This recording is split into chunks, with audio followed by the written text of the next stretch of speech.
and Trevor. So variation is actually like applies to real world. It says often it involves quantities that are expressed in terms of proportionality. And so these are some examples of variation. Force is proportional to acceleration. Revenue is directly proportional to sales.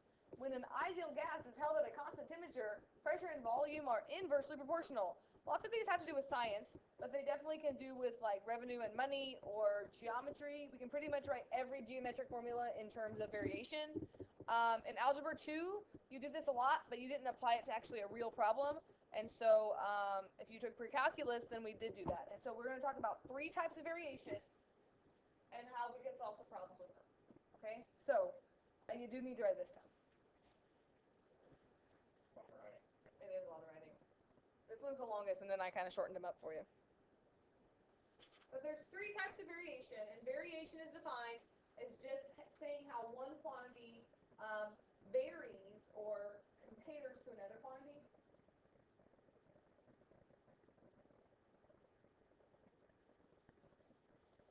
It's kind of a lot of writing, but I don't think homework is that bad to do. Direct variation is when 2 things just vary directly with each other, is how we say it. And I like to give you how it's written in a problem.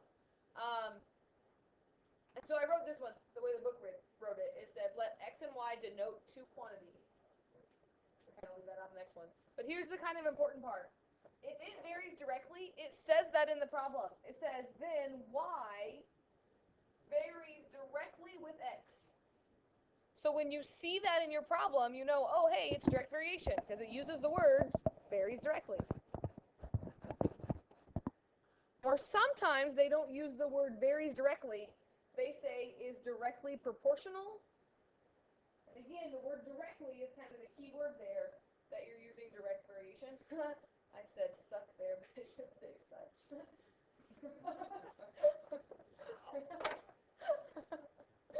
Oh, that's funny. Very appropriate.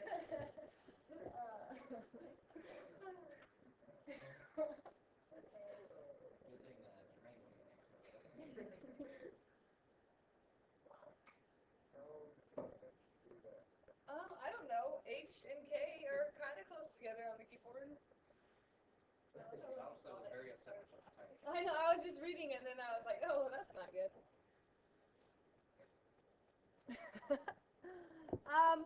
Such that here's your equation for direct variation. You take your 2 variables.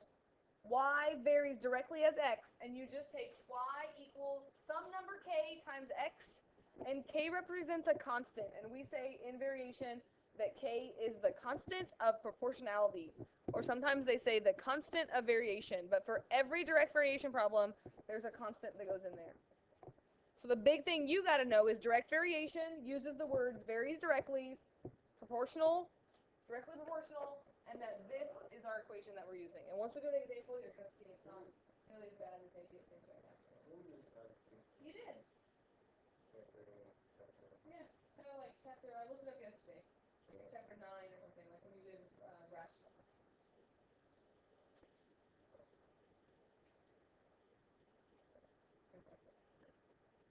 So we're going to go through all the types of variation, and then we'll do a couple problems. And then your homework's actually pretty short today. So. No, we're going to do multiple ones. So that's what we're going to do next. And I wrote it shorter next time. Is everybody okay with this? Done writing this? All right. So direct variation is when you just multiply.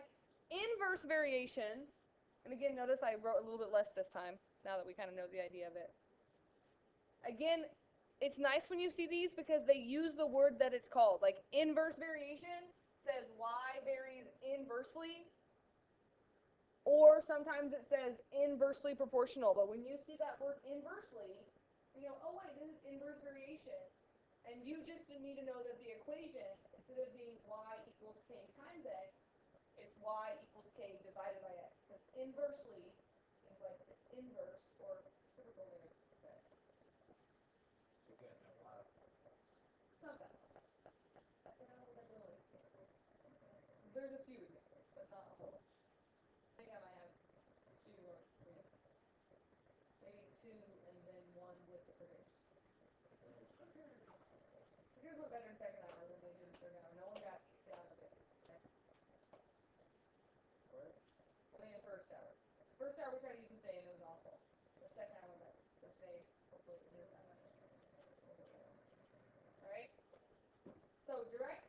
and then there's joint variation. So here's your equation for this one. K is still a constant proportionality. And I kind of just wrote it, it says when a variable quantity Q is proportional to the product of two or more other variables, usually it's just two, but it could be more. It's kind of like direct variation, but there's just an extra variable in there. And again, how do you know when it varies jointly? It's going to say that key phrase, varies jointly, and it'll be an extra variable in there.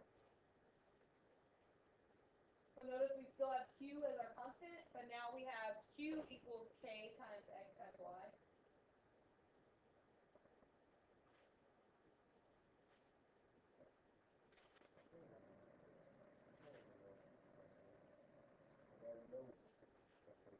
We'll do an example of and then combined variation. Now, number two, we didn't really talk about this, but there were an example or two where they actually combined them. But they might say a problem that has both direct and joint variation. It might say y varies directly as x and inversely as k. I should say direct and or. I think they should say, I'm going to say direct, inverse, and or joint variation. And it just means there's more than one thing going on. We're going to do an example of that in a second as well. There's a whole lot of problems in this section, but on your unit test, they kind of only focus on a couple of the simpler ones, so that's all we're going to focus on. We're not going to do some crazy stuff on the unit test, which makes our homework tonight not so bad.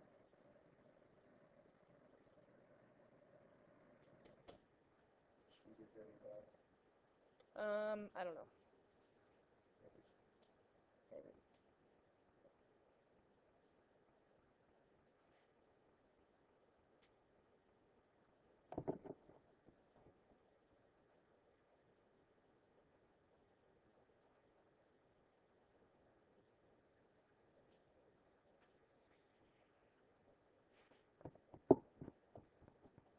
You good? Everybody good? All right. So let's look at one of these. So, two directions on your homework today. You kind of got two sets. One set of directions say write a general formula to describe each variation, and we start pretty simple here, and then we'll throw in some like real life situations.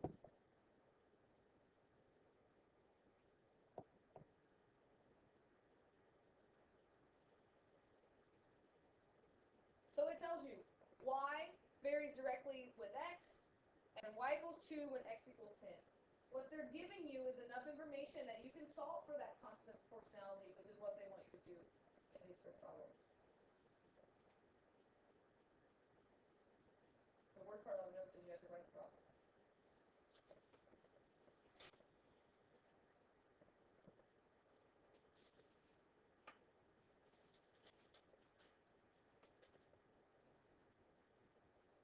So y varies directly, that's y equals k times x, right? Sometimes they're not going to use y and x though, but it's still, whatever comes first is your first variable, directly with is your second variable. They want you to figure out what k is to represent this situation, and so that's why they give you this information. So if y equals 2 when x equals 10, can I just plug those in for y and x and solve that for k? Yes. So that would mean y equals 2 when x equals 10. So I'm just going to divide by 10, and I'm going to say that k equals 1/5. So they just want you to write in a formula with the equation, plugging k in. So your answer to this is just y equals 1/5 x. The point of this is now they could give you a problem. They could say, okay, what does y equal when x equals 7? What does y equal when x equals 20? And then you could plug it in if you know what k is. You remember those awful like half-life problems in when you did logarithms? You did the same thing with that. Like you would have to solve for that constant, so then you could do other stuff. It's not as complicated as that, but that's the idea there. This is just kind of a lot more basic. Okay? I don't know because I haven't looked past Unit 2. That's the fun thing about teaching a new class is I just kind of go with the flow. And over Christmas break, I'll look at Unit 3.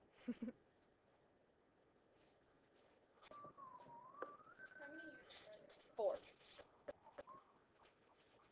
So it's kind of like 6 to 9 weeks. That's kind of a lot to do in one semester. They go pretty fast. Yes. We'll take a final in here for our self-taught grade.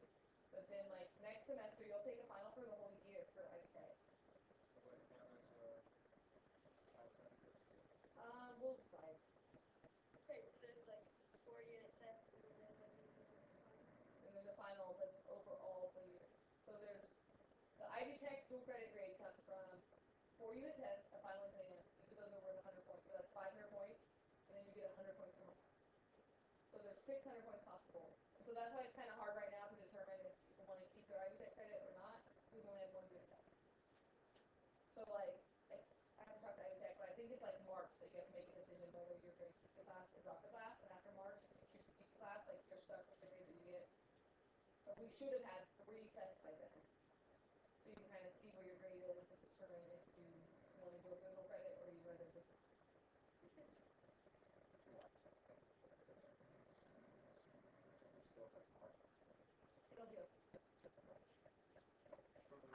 How about this one? J varies jointly with the square root of t and the cube root of r, and then after that, the semicolon is just kind of a whole bunch of numbers that we're going to plug in. But the first part is your equation. So J varies jointly. That means there's more than one thing there. So J is my first equation, or my first letter, right?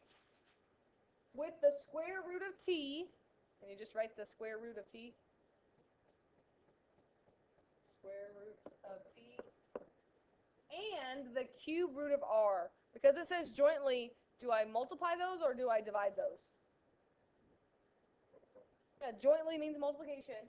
Oh, I forgot my k in there, didn't I? K times the square root of t and the cube root of r. So you see how you just kind of take what it says and you write it in the equation? It never says k in there, but you have to know when it says variation, you have to put that constant in there. Questions on where I'm getting that? Now I'm just going to plug in the numbers. I'm supposed to solve for k. So I'm going to plug in 6 for j, 16 for t, and 27 for r. And I should be able to solve that for k. 4 times 3, do you agree that's 12k? Square root of 16 is 4. Cube root of 27 is 3. So when I divide by 12, I get that k equals 1/2. Don't forget to actually write your answer, right? We solve for k. Your answer is go back and plug k into that original problem. So it is j equals 1/2 times the square root of t times the cube root of r. A little bit uglier than the first one, but still you're just kind of taking what it is and writing it down. Questions about that? The second half of your homework, you don't even have to solve for k. They just want you to take like a geometric formula and write it in terms of variation. And so instead of, sometimes they use k as a constant, but sometimes they might tell you the constant is something else. The constant is 2, the constant is pi, and you're still writing the formula, but you don't even have to solve anything. All right, it's just kind of checking to see if you know how to translate those. So let's do a couple of those, and then I'm done already. So you might get your homework done.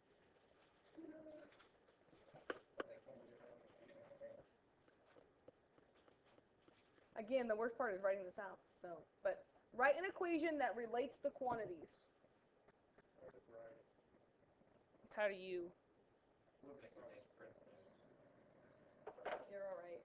Writing doesn't hurt you that much. I can tell the English teachers I make you write. Writing across the bridge. Yeah, we're trying to take a test for shorthand. Oh.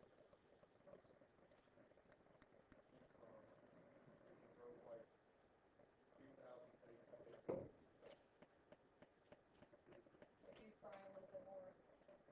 Poor guy. It's like the only 2 classes you use a pencil. Econ and my class.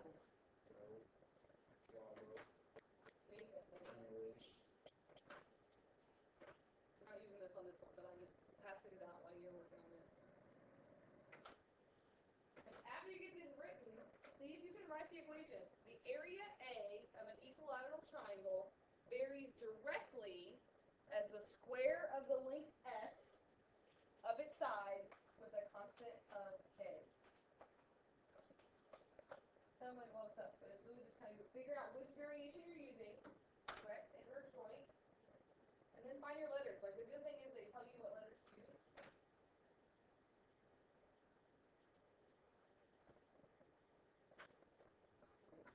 Oh.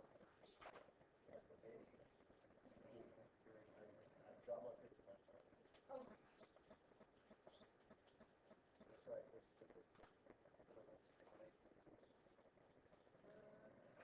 I think so. So, varies directly. Do you agree that's like y equals kx? So, it's up to you if you want to do that or not, but sometimes if it helps you, you can start with this formula and then replace what you need to replace with. Instead of using y, what are we talking about in this one? Yeah, the area A. So, A varies directly as the square of the length S. How do you write the square of S? And in this one, they tell us the constant is K. If they told us the constant was something else, then we would plug that in for K. That's it. There's nothing even to solve for in that. That's your answer. I know.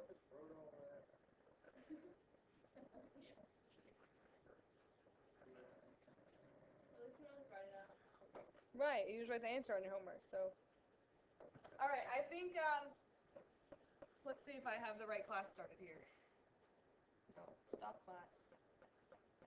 Algebra. Start class. Okay.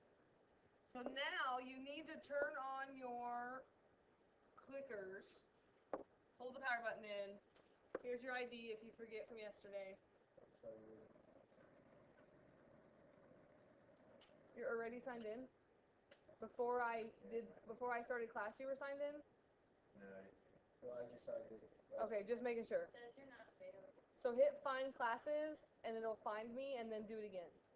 This is what happened in first hour. It says welcome.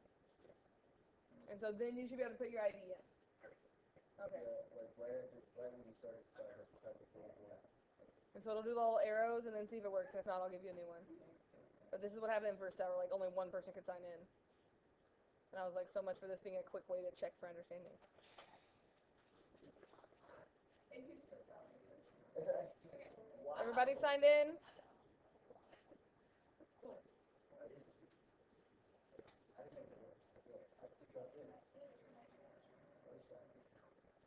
Someone else signed in as you.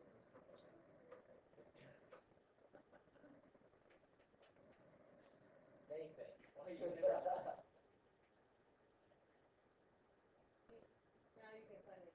You must have logged out. Don't sign in as other people, David. Oh my gosh. Grow up. Anyone else having problems?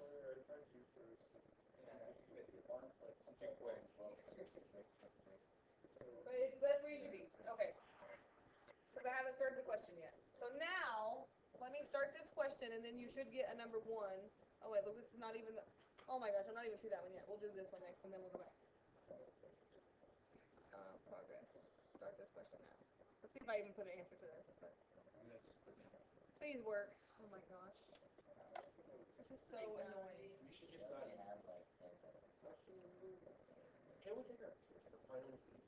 No, because this will happen. That would take forever.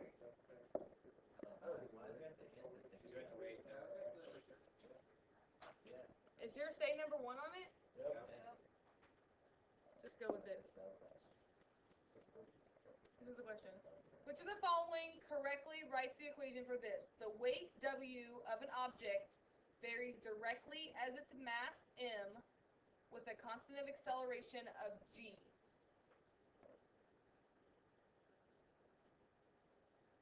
There's a whole lot of letters you gotta pay attention to. The weight varies directly as its mass with a constant of acceleration of G. Let's see, look, I can't even see the answer because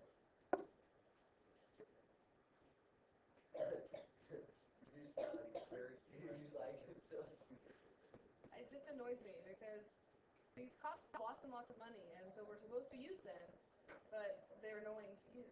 How would you be thought? Too much money. Like one of these are like Because we're supposed to be checking for understanding and No, like during class, I'm supposed to check that you understand it.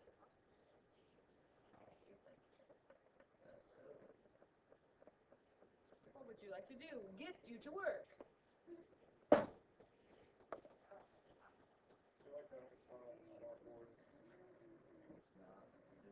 It's blinking now. It's It flickering. was blinking before. Oh. Have we all answered? That's the real question. No. Probably. Just click over right there.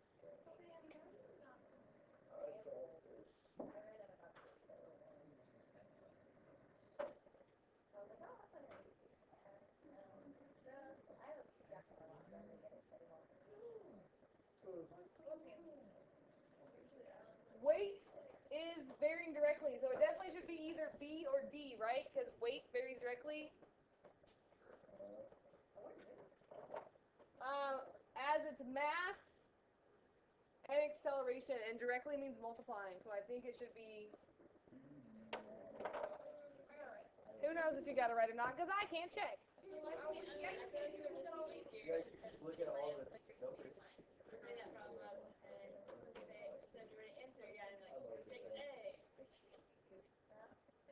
true.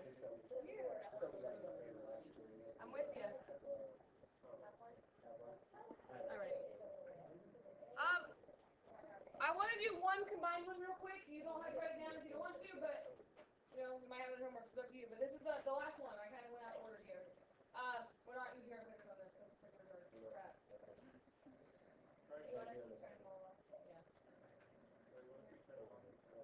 I don't care. We're not doing it anymore.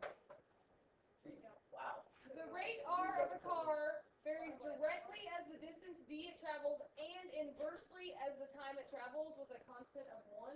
So this is an example of combined duration. And so if you want to write this down, I'll be quiet for a minute. Kind of try to shorten it as much as we can, but a minute for you.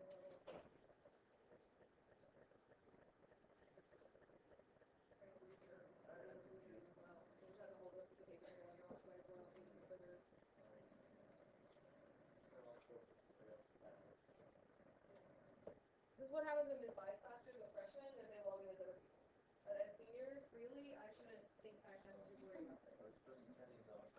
Yeah.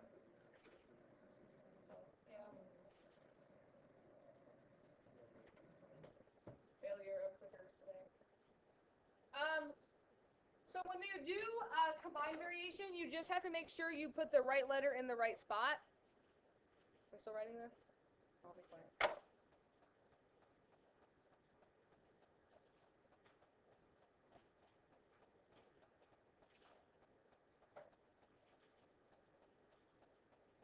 Most of the ones on your homework today are either like the first one where it's just X and Y, or they're geometry based. But I thought I would do one that's not geometry.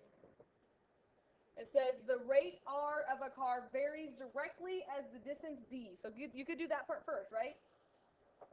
R varies directly as d. So where do I put d? Times d. Directly means like x, y equals k times x. But and inversely as the time, I should put t there, sorry. I didn't give you a variable there. What does inversely mean? Yeah, so put it underneath it. We're going to put it all in the same problem. So it's still the same problem, only we're going to divide t, right? And with a constant of 1. So instead of having k there, I should just have 1 there. So do you agree that that would just be like r equals d over t? Yeah, that's our rate formula that we did with those lovely current problems. So that's really, I think, as hard as it gets. But the problem that people have on this is they want to set up two problems. They want to set a direct and an inverse. But when it says directly and inversely in the same sentence, you put it all in the same problem. With me on that? That's it. Nothing to solve. Like I said, worst part was writing it down. So your homework isn't that bad tonight either, because again, I just picked what I felt was what the unit test is testing you over. So you're just doing 9 through 18, all of them. A few of them you actually have to solve for k, like our first problem, because they give you the information. But then the end ones, all you're doing is writing the formula. with the constant in there, you're not even solving it. So there's not really a whole lot of work to show on these problems. Probably get like 4 or 5 of these done before you.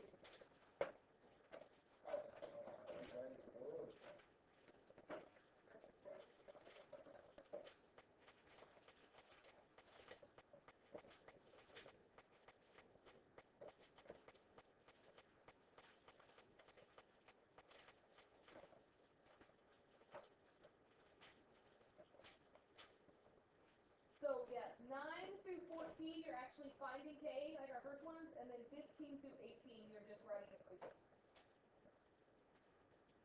And get this done, and this stuff.